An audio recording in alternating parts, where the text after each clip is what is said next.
ASIC flow. So application specific integrated circuit flow. So I'll say this as application specific integrated circuit. So all the integrated circuits out there in the market, all of them or most of them will be application specific. That means so we kind of develop or we kind of fabricate or integrate a circuit. So we will have some of the functionality in our mind, and then we will kind of jot down what are the requirements you need and what is that required in order to achieve that functionality or in order to have that specifications in order to meet the specifications, and we kind of develop an integrated circuit. So the developed integrated circuit will is responsible for achieving one specific functionality. That's it. So it cannot have any other functionality on the fly. So that means like say you kind of say you have one particular functionality and you have developed an ASIC, that means application specific integrated circuit. That's it. So it will be achieving that functionality and all. So let's say the graphic processor. So the main purpose of that is to provide I mean it's for graphics. That's it. So that is its functionality. So that's why we can say it's like it's application specific integrated circuit. So most of them out there in the market are application specific integrated circuit. So what are the steps involved? Let's see what are the steps involved here. So starting with the specifications. So the specifications say the specifications. For example, let's take the case of any processor or any CPU. So what you need, so what are the basic specifications which you can have?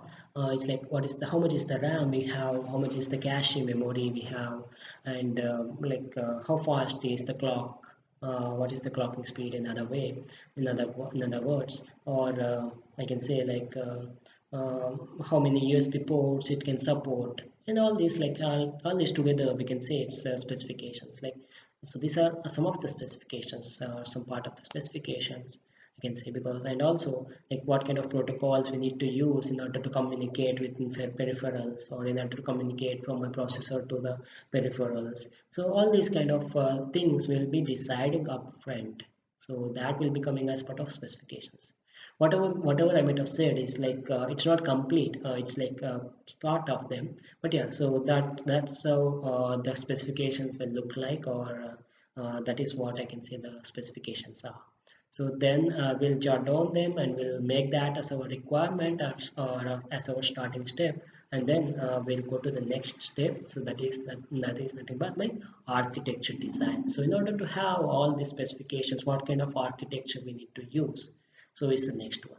So we can also say that what kind of processor do we need to use x86 or ARM core or anything. So what kind of cores we need to design it, or how my architecture will look like in order to have this kind of functionality. It's like kind of block diagram which we can have. We'll develop or we'll decide here. So at this point of stage, or in this particular architecture design stage. So then coming to my RTL design. So now we have the architecture design, and based upon the specifications and architecture design, so we kind of start coding that. So we have front-end engineer, so logic design engineer we call them, and we will kind of use either Verilog or VHDL, and we start coding the language, or we start coding the design or our functionality. So we kind of have these two inputs in our hand, and based upon the specifications and architecture design, we kind of start coding them. So here the RTL designer is, I cannot say it's like only one person who is going to design or who is going to code all these things. So it's not possible, or it kind of delays the process. So we will be dividing our work into some steps. So we'll be dividing our complete design into some subsections, and each subsections will be given or hand over to like some of the front-end engineers, and each of them start working on them. So we kind of have a wrapper logic at the end of the day. Then the wrapper logic, we kind of wrap all these codes or all these logic together.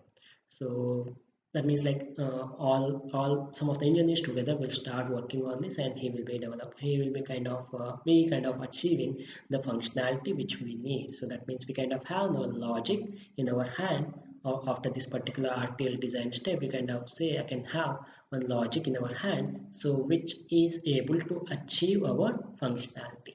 So, or at least I can say the designer thinks he has coded something which is similar to the specifications which he has.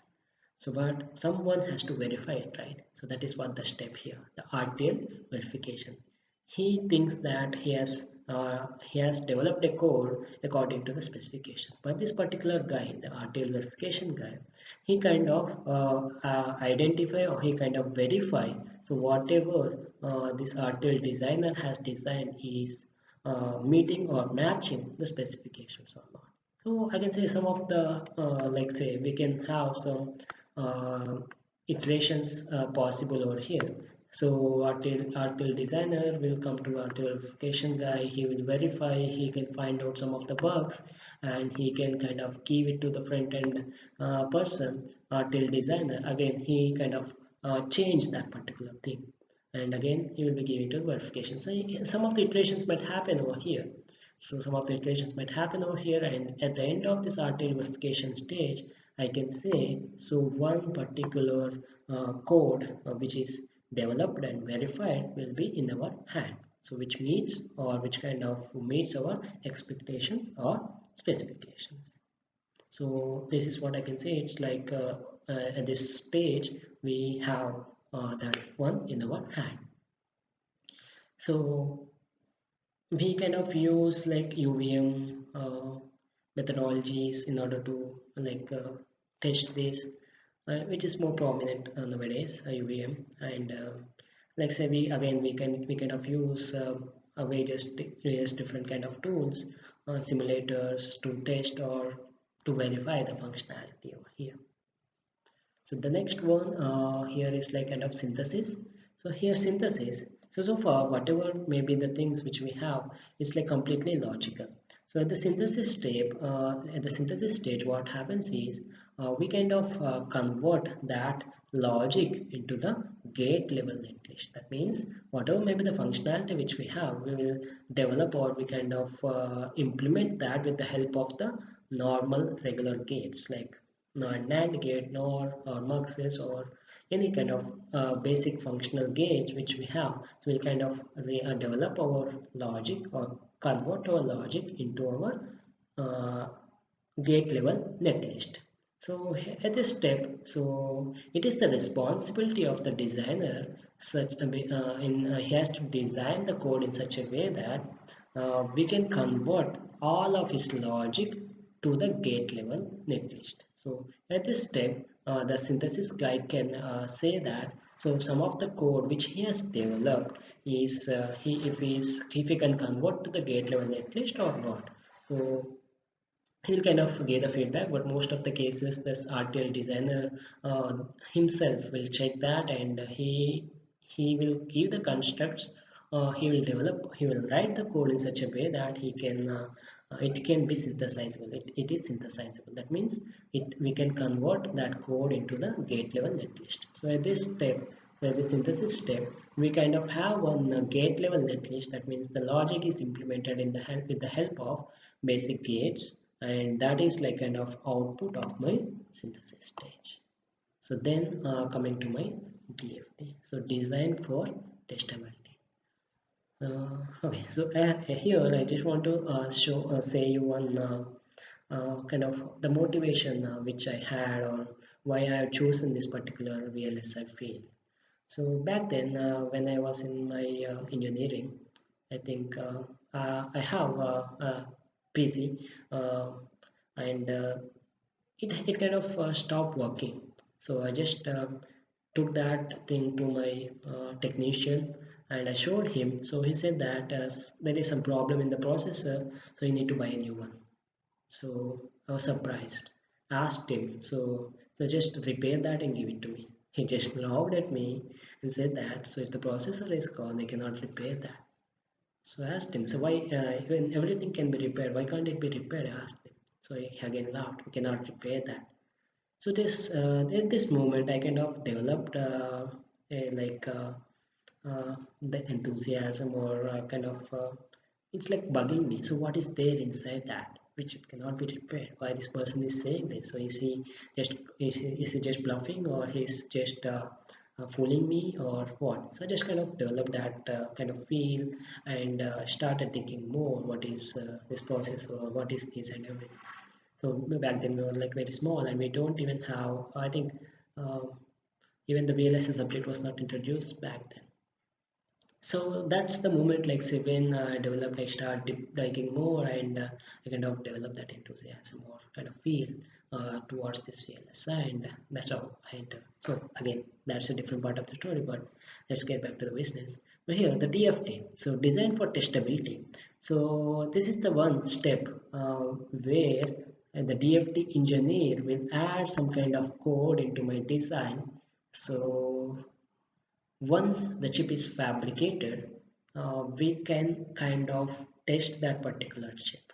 So that means, so the fabrication steps, or I mean whatever maybe the IC which is fabricated, so it has to be tested first. That means all this fabrication, all these complex fabrication steps whichever we have, uh, after this we cannot know, or we don't know, or we are not sure how my chip is going to work, or how many of the chips fabricated in the lot is working.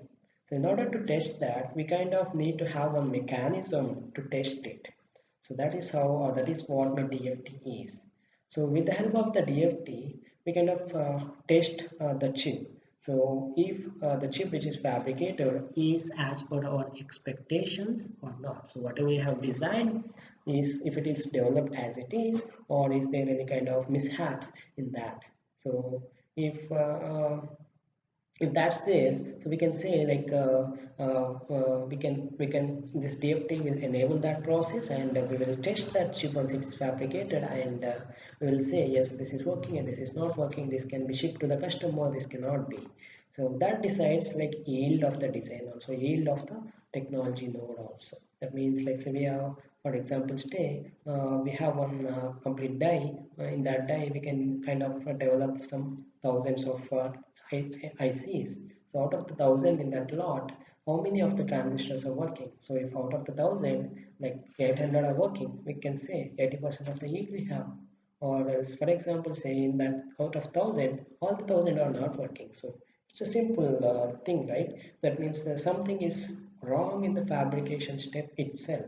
So that means now the fabrication engineer or the process engineer will kind of look into that, and what has gone wrong, and he will find out, and then only the process again the fabrication steps will resume. So that means like the DFT is plays a prominent role. So once the chip is fabricated, which one needs to be shipped to the customer, which shouldn't be, so will be kind of decided here. So and again, so that's thanks to the DFT engineer, he will be kind of adding some of the design logic into that to enable this process. So yeah, so that is about my DFT, or what is the functionality of the DFT guy. So after this step, the actual work of a PD engineer or physical design engineer will start.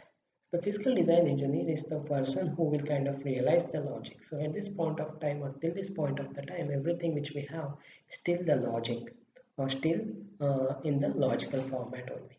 So after this, once all these steps are completed, so the physical design engineer will kind of develop or realize the logic. That means he will convert that whatever we have in the logical format to the physical format.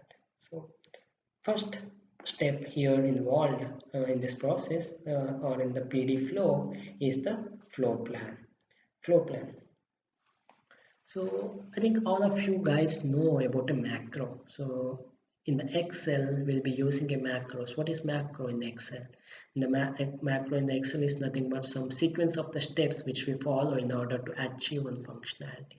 So whenever we wanted to do some steps repeatedly, we'll kind of develop the macro. So when we develop this macro, it will just click whenever required or wherever required, and it will be kind of function, or it will be kind of loop.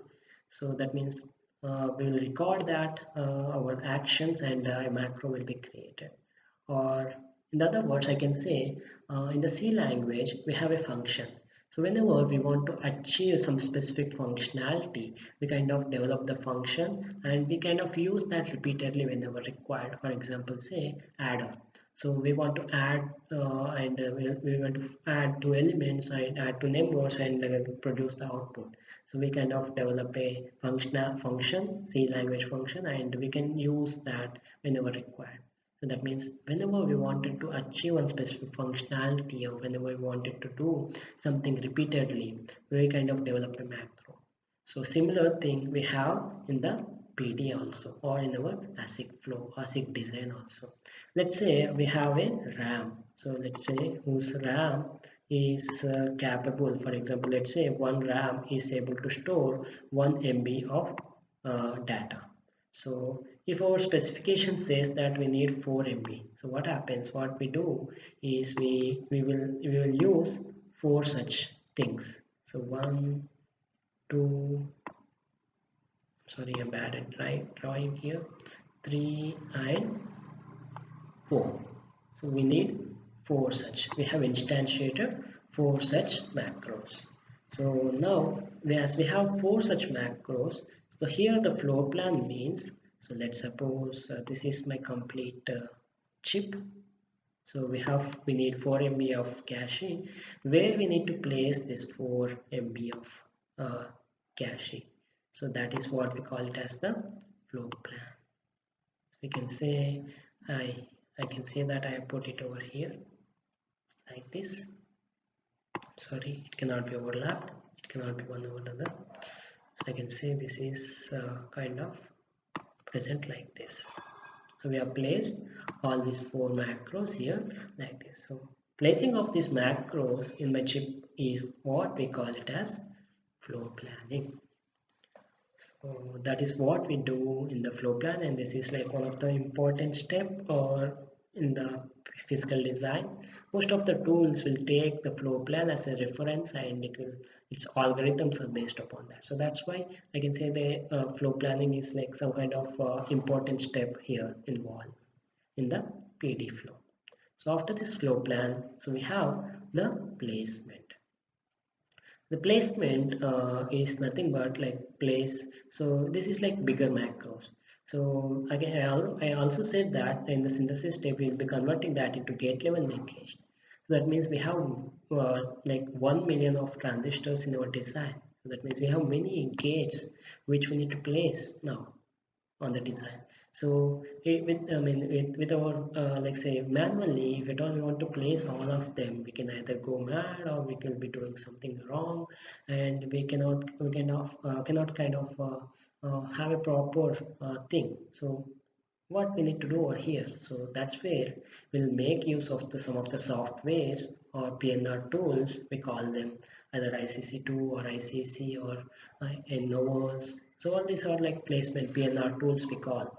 So with help of these softwares or these tools, we kind of place all our transistors, all our gates in our core area on our chip. This is my chip. I integrate a circuit, supposed integrate a circuit, and we'll place all of them over here. So I'll just place few of them for you. So the size of that will be very less compared to my macro. So we'll be placing all of them like this over here. So yeah, I'm only placing few of them, but yeah, so this is how it looks like. So we'll be placing all of them over here on my design. So we call this particular step or as a placement. So once the placement is done, maybe all our area will be filled with my placement cells, placement logic gates or all the transistors in the design. So then it comes to my CTS. So before going to or discussing in depth about the CTS stage, I wanted to say like what is a memory element? What is a memory element? The memory element you might have known about the D flip-flop or any flip-flops or latches. So all these these flops or latches will kind of store the data inside that. So because for example, we wanted to achieve one's functionality. So based upon the number of gates involved in that, or based upon the number of gates we have in order to achieve that functionality, so we can say the time is dependent. That means, for example, um, we need some, for example, let's say we need some 4 gates to form one functionality. So some of them like might require some 5 gates, or some of them might require like 6 gates or 7 gates, so on and so forth. So what I'm trying to say here is like what I'm trying to say here is like uh, we kind of need some of the gates in order to achieve my functionality. So uh, that means like we kind of need to store the data intermediately. So for example, say we are providing some of the input over here and we need to achieve the some of the output over here. So in between what we place is what we'll place some of the memory elements. Let's say we have placed some of the let's say 3 memory elements which we have here. Let's say we have 3 memory elements placed like this. So from first element it's going to the first flop, D flip flop, let's say most common one which we use, and then it's going to the next element, next flop, D flip flop, and next third flip flop, and from here it's going to my output. So we kind of need this because we need to store the element, we need to store the data present here, and so once some person is providing the input, we can excuse me, we kind of need to store in the first memory element, and then we'll start processing that, and then it is going to the next state, and the next state is nothing but one second flip-flop, and from that, based upon some of the processing, it is going to the third state, and from this third state it is going to the output. So that means like now we have the 3 stages, and we have the 3 memory elements here. So D flip flop or this one is like is basically operated on the clock. So clock is the one of the input which we have to the D flip flop. So or any kind of memory element of flip flops. So based upon whenever the clock is reaching or the rising edge reaches this D flip flop, it kind of captures the data and stores inside it, stores inside these flops. So whenever the clock rise edge reaches these flops, it starts working. It kind of stores whatever is present on the input, and it will be storing that, and it will be propagating onto the queue pin forever till the next clock edge receives. So that means now, as I said to you this, so now in order to provide this input and in order to see the output, now we require 3 cycles. That means from the first cycle, the data reaches here, and the next cycle, the data reaches here, and third cycle data reaches here, and then it is going to my output. So that means we need 3 cycles over here in order to propagate the data, in order to take the data from the input, process it, and give it to the output. If at all we are having this kind of data with us, we can say after how much time, we can say like say the data is present or available to us, and when we can expect the output. So we kind of have that information with us. So when we use this D flip flops and all the memory elements, we can say our environment is synchronous. So we don't want any kind of asynchronous signals or elements, signals in my design, because when we have these asynchronous designs, asynchronous signals, uh, whose functionality or whose behavior we cannot expect. So if at all we have that asynchronous signals, our life will become very much complex. So because we cannot deal with all the various kind of asynchronous signals. So because like it's not only one such functionality, one such path we have. We'll be having multiple such things in my design. So in order to deal with all of them, it will become quite tough, and that's the reason we want everything in our design to be synchronous. So based upon the clock element, based upon the clock signal, it reacts, it will kind of store the data, and it then propagates the data to the next step. So as we have this one, so that means now you can imagine how the clock, what is the important role we have for the clock here in our designs. All our designs is like all our memory elements is based upon the clock, and that's the reason the clock signal is kind of important for us.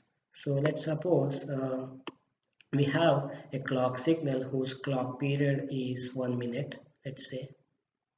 So the clock signal looks like this. So that means from the first rising edge to the next rising edge, the time which it has taken is 1 minute. So and from here again to the next rising edge, let's say it is 1 more minute.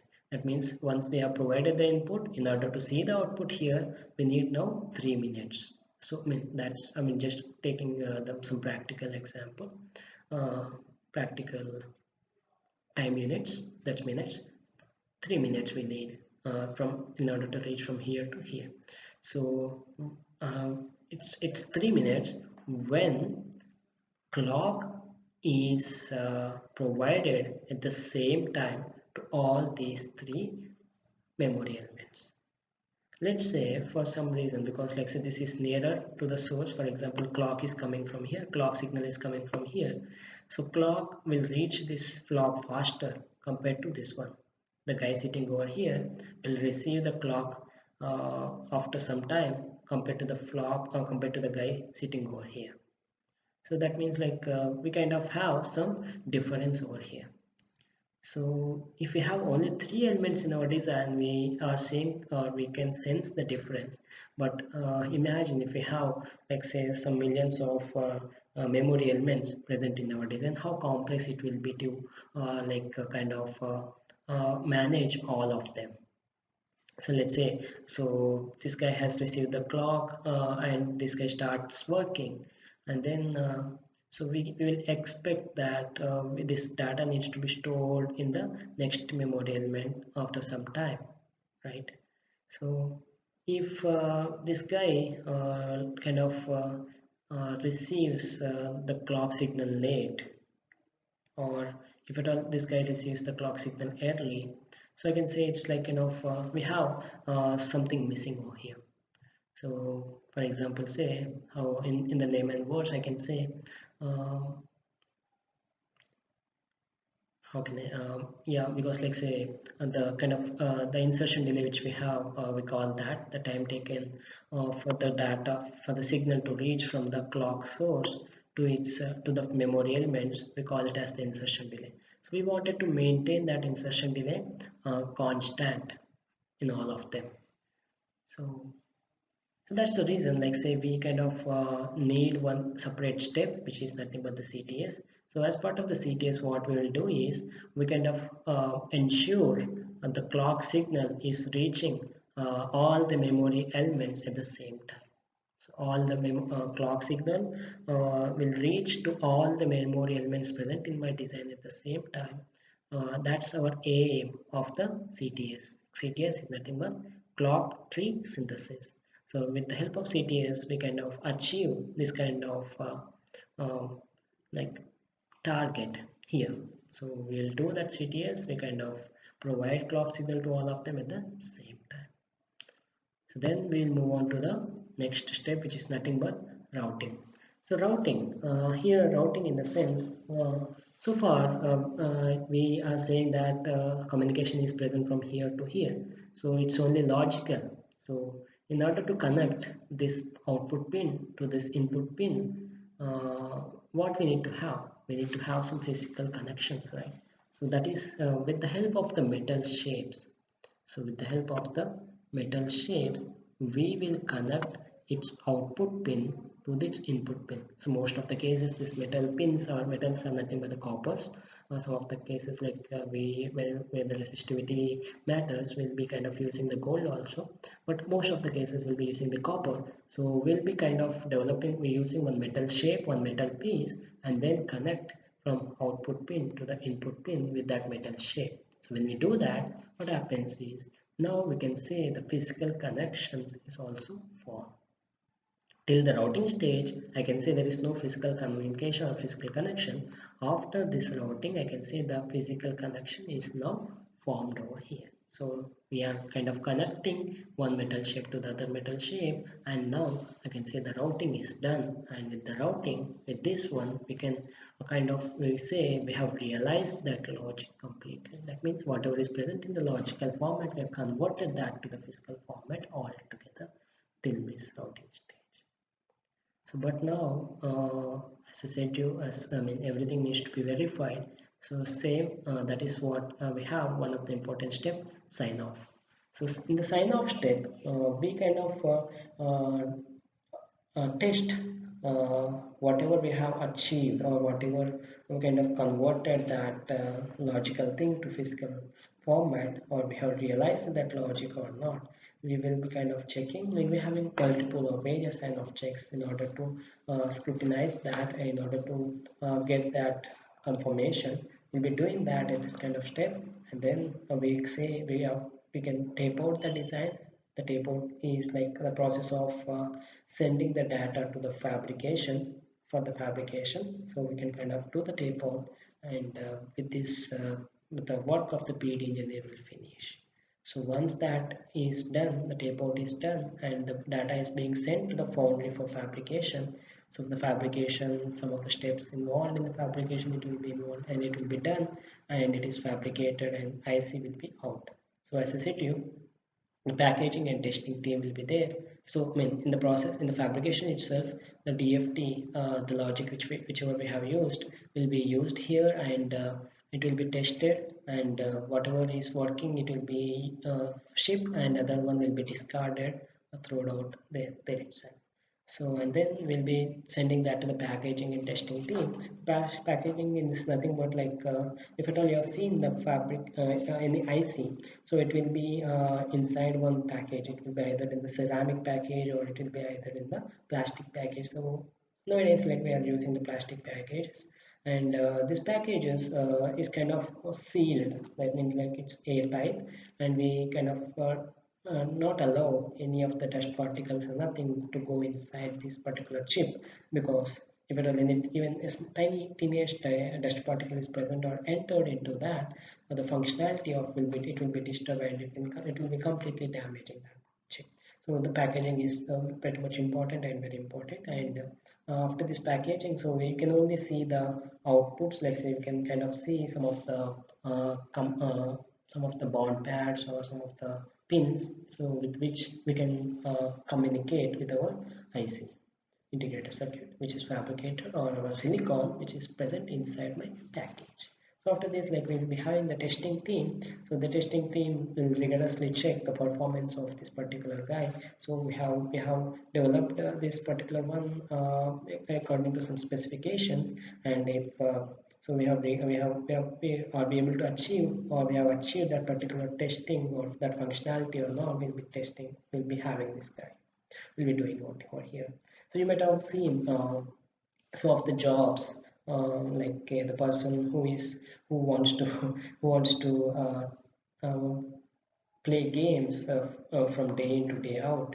So that means like say why one has to hire a person to play the games, because so when this one, as soon as any of the chip is fabricated, it will be straight away going to these guys, and they will be playing the games, and in the background we'll be doing, or we'll be running some of the performance checks. So it will kind of evaluate how much is what is the performance of our design, or what is the performance of the chip which we have fabricated, what is that we are thinking, or what is that we thought we have in our mind, did we realize that or not, and what is the performance benchmarks we have. So we'll be kind of testing it by playing it, or by doing many other checks. So that's what, like say, that's what happens in the packaging, and after packaging and testing. So after all these steps, we have one thing in our hand, that is a chip. So which is being shipped to the customers, and at the end, the happy customers will take that, will insert it in our mobile processors or laptops, and then he will use it for his day-to-day activities. So this is like our complete application specific integrated circuit flow. and at the end of this flow we have one chip in our hand. Okay, let's move on to the